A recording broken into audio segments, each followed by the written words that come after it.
জুমার রাত্রে এই দোয়া 21 বার আরেকটি আমল করতে গেলে ইনশাআল্লাহ রাতারাতি ভাগ্য বদলে যাবে, অভাব জীবন থেকে দূর হবে, রিজিকের দরজা খুলে যাবে।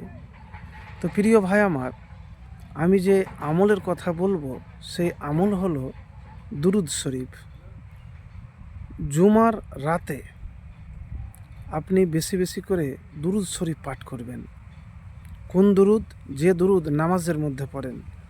আল্লাহুম্মা সাল্লি আলা মুহাম্মাদি ওয়ালা আলি মুহাম্মদ কামা সাল্লাইতা আলা ইব্রাহিমা ওয়ালা আলি ইব্রাহিমা ইন্নাকা হামিদুম মাজিদ।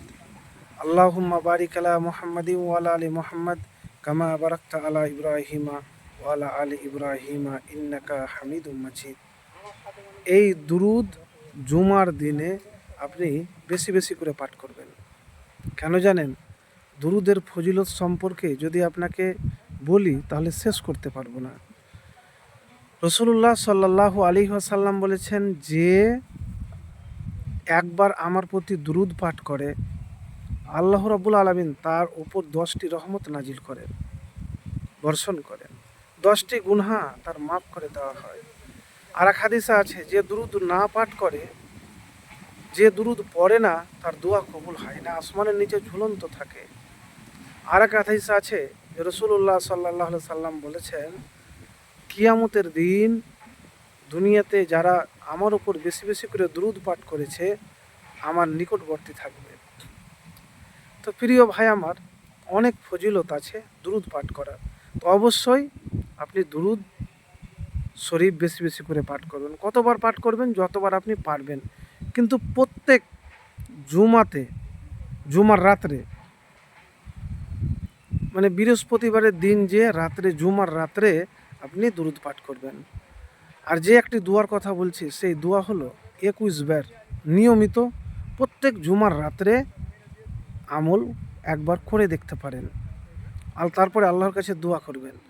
তো সেই দোয়া হলো, আল্লাহুম্মা মাগফিরলি জামবি ওয়া ওয়াসসিলি ফি দারি ওয়া বারিকলি ফি রিজকি। আল্লাহুম্মা মাগফিরলি জামবি ওয়া ওয়াসসিলি ফি দারি ওয়া বারিকলি ফি রিজকি। এই দোয়া আপনি 21 বার পাঠ করবেন। এবারে বলতে পারেন যে আমি যদি বেশি পাঠ করতে পারি, পাঠ করতে পারেন, কমও যদি করতে পারেন কমও করেন, কিন্তু নিয়মিত করবেন জুমার রাত্রে। তো দুরুদের আমল আর এই দোয়াটি।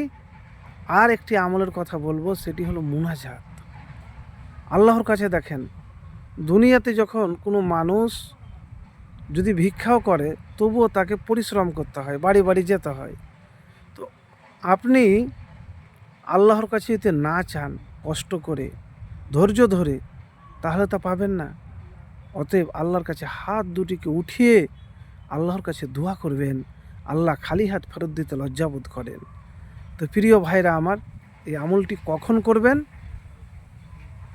জুমার রাত্রে, ঘুমানোর আগে বা গভীর রাত্রে, বা যখন আপনি পারবেন, এক কথায় রাত্রে। ব্যাস এতটুকুন আমল করেন, আর কিছু লাগবে না।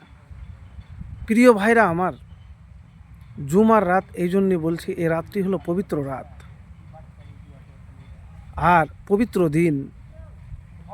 আর আপনি পবিত্র মন নিয়ে, সব দিক থেকে আপনাকে পবিত্র হতে হবে। পবিত্র না হতে গেলে দোয়া কবুল হবে না, আমলও কবুল হবে না।